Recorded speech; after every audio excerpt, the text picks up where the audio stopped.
Welcome to JustWannaQuilt, a research podcast coming out of Tulane University Law School, where we explore all kinds of things, stories about quilting, tools, field trips, maybe some famous quilters stop by, and, of course, a little bit of copyright thrown in just for fun.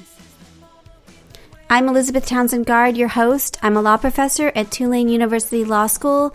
I also have 2 fellowships now, one at the Business School, a LePage Faculty Fellow, and one at the Newcomb Institute, the Greenbaum Fellowship, both at Tulane, and I just want to quilt.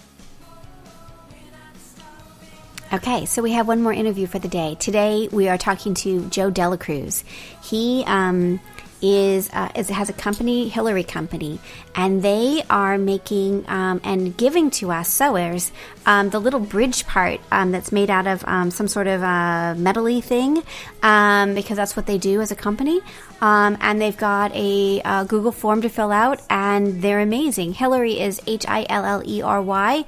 And if you go to Facebook, you can, if you just put in Hillery company, you will get to it. It's also on Million Masks a Day. We are also have that. We've posted it there. Anyway, let's listen to Joe and learn about his company and why he's doing what he's doing. Joe Delacruz, and it's from Groton, Connecticut. Awesome. We work with Hillery Company. Hillery Company. Awesome. And what does Hillery Company do? We're actually a provider for a lot of structures that ultimately support the submarines that are being built, up in Groton, Connecticut, and also custom sheet metal for casinos and theming and gaming for industry like that. Weird. So cool. All right, so we always ask one question. I'm going to ask it, and then we're going to get into why we're here, which is, do you have any memory of anyone sewing or quilting in your life? Actually, probably my memory would be something back in 7th grade in home ec class when we made pillows. You made a pillow. No one in my family really sewed too much. Interesting. I think, not a lot, but that was probably the patchwork pillow I made. My brother made one. I think he's a little older than me, but good old home ec. Not a lot of experience. Yes. Well, okay. So tell me, what is your company doing, and how does it relate to the homemade mask thing that's happening right now, and masks in general? Tell me sort of what's going on with your company. So it basically happened with very small. My wife worked at a local hospital and had a friend that called because they were trying to make some homemade masks. This was just last Wednesday. So we basically chopped some strips up. We because we're a metal sheet metal fabricator, and we basically took an N95 mask, flattened it out, measured the strip. Somebody said that they could be a little shorter for the cloth ones, so we shortened it up by about a half inch. Gave them to the customer. They used them and loved them, and we just posted them online saying that we wanted to be part of the solution here and helping the spread of COVID, and put it on our website. And now we've gotten over 400 orders from Alaska to California to a lot, like seems Tennessee, all over the country. That's amazing. We've been getting these people asking for them, and we're a small sheet metal shop, and I put on our Facebook. It's Hillery Company is where you can find them, where you can sign up for them to get the strips. But you can see how we're making them. It's almost archaic. I know there's a lot of manufacturers out there that could do it in a quicker manner than us. They have new machinery. Yeah. So we have reached out to our partners. We're members of manufacturing groups, and we're hoping that folks around the country will start doing what we're doing, because I don't think we can possibly keep up with the demand that's happening right now. That's amazing. That's crazy. Yeah, I think that the homemade, the quilters and the sewists all feel like, we're really happy when big industry comes back in and we're not needed. That's really the goal. Absolutely, right? Yeah. Yeah. It feels like yeah, go ahead. No, we're just completely impressed by the amount of people that have reached out, that call, and we know we're telling everyone to stay home up here. Obviously, we're part of the industrial supply chain, that where we're still going to work because we're supporting a lot of things that the Navy needs to do, no matter what happens. There's certain strategic reasons why we stay in business, but it's really good to see, because I think people at home that are hoping they could do something, or hoping to be part of the solve, taking the skill of sewing or whatever the skill is. I was having to be able to to make these metal parts, but to see people be able to do something from home and make a difference. I think it's making everyone feel a little bit better about, their role in this whole thing. Right. Okay, so I am at your website, and I see the metal nose piece request. So we fill it out, and then what happens? You fill out the form. You fill out the form, and it was my mother and wife yesterday when we came in, and the phone was ringing absolutely off the hook. So actually, Jesse was able to fix the Facebook where that form that you're seeing now is. Yeah. So that's new to us. It's not the best form, so you can let the folks know. When they go to that form, it's basically it does something weird with your name. So your email is gonna look like your name, which doesn't technically matter when you receive them in the mail. I think your mail it's gonna show your email as your name. Got it. But that doesn't really matter too much. You put in the amount, and basically what's happening is we're getting a spreadsheet. I have my nephew that came in today, and he's handwriting on all of these envelopes. Oh my gosh! And then my wife and somebody else is actually, we're good. We're not great with labels and computers. We're sheet metal guys. Yeah. But I think what's happening is going pretty well because the 3 people were here. 3 people volunteering almost 8 hours each to. Oh my gosh! That's so insane. That's amazing. Our office manager hasn't been. She's happy because she's a happy person, but she can't be happy with the amount of calls she's getting every day. It's insane. Okay, it really is. So it says and she's a quilter herself. She is. Oh my gosh! You'll have to tell her to come on the show. That's so funny. Okay, so I have a couple questions. Quantity needed. What quantity are you suggesting? Because we're making as many masks as we can. What's a good quantity to put into the box? What is your suggestion for us? Because we'll take whatever you're willing to give us, right? Well, yeah, absolutely. And we've gotten calls from Mount Sinai Hospital directly. We've gotten calls from these large Cleveland Hospital, and they're asking for 6,000 and 8,000. And what we there's things that we want to make sure of that the people who are sewing them and getting them and they have access to them. But we also want to make sure someone doesn't take 100 or 200 and they're just sitting on their shelves and they made 20.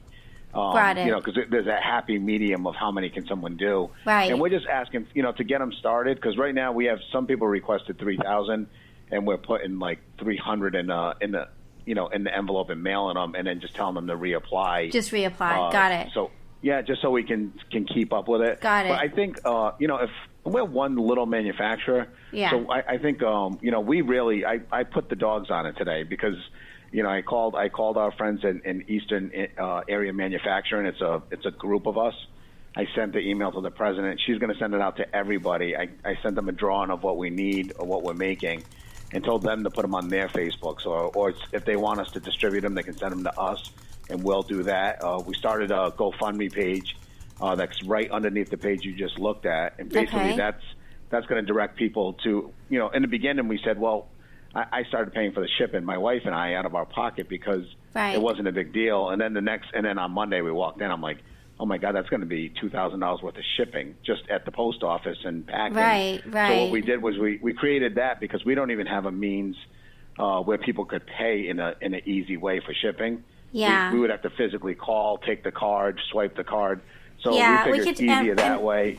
Right, and so I'm you don't know who I am. So I'm a law professor. I'm a law professor who has a quilting podcast, but we also do a ton of entrepreneurial work. So there are ways to help you have people fill in a form, and then you can do just a flat, like depending on how many they have, you could do a form. So if you want help with that, I can help you. That's really easy to set up, so that if they have like 30 versus 500 versus 6,000. It can automatically take a credit card, and the shipping would happen that would be pretty easy to do. So, and we actually called in. I'm a state representative for our area also. My sheet metal is my main career. We're part-time legislators up here in Connecticut, so it's like January, February, March in one year, and then it's a 6-month session the next year. So I basically we do have places where any of this extra money could go. So if we find out that the shipping money's all done, and we're in this extra, the Homeless Hospitality Center they actually opened up a special building yesterday to try to if anyone comes in sick to the homeless center, they'll basically direct them to this new place and new building. Oh, that's so there's great. been a lot of cost incurred. So we do not want to make a penny off of this, and we're actually find ourselves vetting people because we've had some people call and they think, they're selling the masks, and we're like, we just want to make sure that we're not giving. And we know these sewing groups. The funny thing is we get to talk. We're talking to individuals, these people that are at their house and they're making $100 and they're giving them to their local fire department and hospital, and you can hear the authenticity in their voice, so totally it's not this big company. But we've had a couple calls that are like, well, can you just sell them to me? Because I'm thinking, okay, these guys are going to resell them. That's or not good. Going to happen. It's not the moment. We just don't want anything to be sold or profit to be made. And and again, if it was normal times and this was like the pet rock that everybody wanted, then go ahead and make it. But we don't want to. This is the time when one of these masks and one of you people are sewing, your folks, could literally save one of my family members somehow, shape, or form. So I totally agree. That's how we've looked at it from the very beginning. Yeah. It's so funny because it's these communities coming together that are, it's kind of amazing sort of what's happening. And quilters and sewists, you probably know, are super generous. They make these quilts for charity out of their own pocket, tens of thousands of quilts every year. So it's in our nature to put our sewing to community good. So I have a couple questions on these. How are people, are people do you know if people just sticking them in the masks, or are they trying to secure them? And how well do they wash? So what we're hoping too is people share on the Facebook. So once they make the masks, to take pictures. We had some folks saying that in the beginning they didn't understand that they were making a little pocket for these things to slide into. Yeah. And I think it was one of my neighbors who sews who actually came up with. She captures it completely in stitch, so that it is completely sewed all the way around with just enough room for it to slide back and forth. That's so it doesn't push through when you're maneuvering it. I like that. And looking at it, I would think, and we told the Yale New Haven Hospital called us, and they're trying to figure out how they could, how they would apply it or how they would stitch it, and they're afraid because it's aluminum that it will cut through after like 8 or 10 washes. And I kind of agree. I think that's probably going to happen, but I think you're going to just need to make more because we haven't found another product that actually shapes and holds the shape like the aluminum that we're using. Wow. Because, again, we copied it from the N95 mask. Right. And I'm sure they've done hundreds and hundreds of studies on what to use. Exactly. And so we didn't have to do any of the engineering. We just copied it. Wow. That's really all we did. Yeah. So I think that's, so the people that are responding and they're sewing them in between the two layers, it's been all positive. Really one great. person thought it was too hard to bend around their nose, but you'd rather have the security and holding it tight than not. And I think you can form it with your hand. Yeah. So if it feels too hard to push against the bridge of your nose, you just kind of form it with your thumb and then put it up to your nose. Right. So fantastic. This is just amazing. Well, we are we're this little crazy project called Just Wanna Quilt. This podcast will go out. I'll give you a link to it. So if you want to have people, if you want to share sort of on your social media, you're welcome to do that. We love that. But I would love to, I'm going to order a bunch. We have a huge community here in New Orleans working on masks. I would love to be able to distribute them quickly. We had our major newspaper asked for 150 masks, which we're making in the next couple days. So 150 from one place, and we're also, because we're right now one of the epicenters, so we're seeing our local grocery shops and other places asking for masks, and so it would be great to have these as part of it.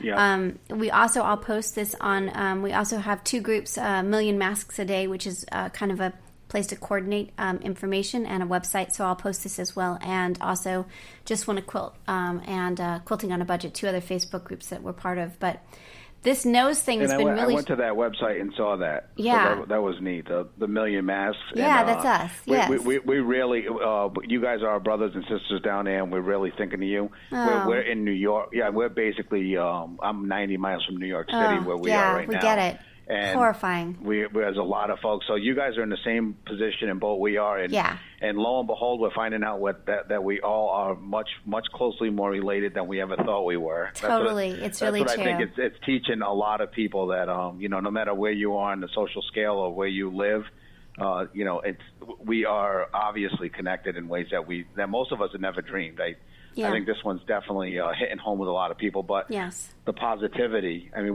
we almost needed to see that we still look out for each other and love each other, and I think we're seeing that now. Hugely. I do. It's kind of remarkable to see, isn't it? It's just it's a really interesting, strange time, but really sort of the heart of who we are is coming out in pretty significant ways. I think we always have it in us. I think it's like that. We're always going to be continuously in that relationship where we lose each other for a little while, but when it hits the fan, we just have this resiliency about us. I think that always will bring us together, no matter how what shape we think the country's in, or who's in office, who's not in office. I think we get past all those things when we really think somebody's hurting. So I'm just to me it's reaffirming, and I hate that we have to go through it. I hate that any of this has to happen for us to kind of stop and smell the roses. But God, if there's a silver lining, I would say this is a big part of it. Yeah. It's really true. Well, you're doing amazing work, and I'm going to order a bunch so that we can get it distributed here in New Orleans, because we are in the midst. We're hoping that we flatten, and so we can be helping other communities. But right now, we're as you are, we're kind of at ground zero in terrible ways. So, I'm thinking of you. Oh, and I'll be thinking of you. And this is just this has been a big conversation about the nose thing and what to do. And you've come up with this solution, and it's so great. And if any of you any folks that end up sewing the mask and it works out well, if they can post that on our page, definitely take a picture and share it, because I still have to take a picture. The ones that were made for us, the first ones that were made for our police department. And what was cool was they did them all in blue to match the police officers' uniform. So I thought that was really cool. But I have a picture of it somewhere, but it shows the way it's sewn in. Yeah. And I think, awesome. and the more people that share them, I go, oh my God, I wasn't thinking of that. That made it better or easier. Yeah. So anything that they post helps.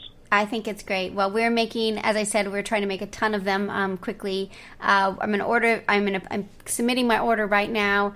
Again, and once we're off, if you want help on the Google Forms, we can chat about that too. But I thank you so much for coming and chatting with us, thank the volunteers and your company, because this is really, really huge, and it's so great to have us all working together to help with this crisis.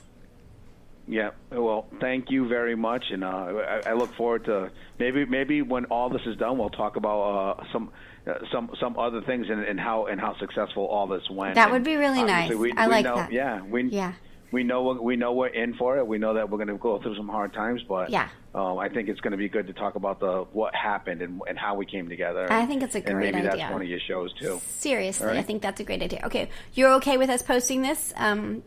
Absolutely. Fabulous. All right, hold on just a sec. Don't go away. So you've been listening to Just Wanna Quilt, a research podcast coming out of Tulane University Law School. And I'm Elizabeth Townsend Gard. If you like this podcast, keep listening. Also, we have a Facebook group. Come join us. We talk about a lot of things. We also have an Instagram account. And of course, most importantly, I really hope you get a chance to quilt today.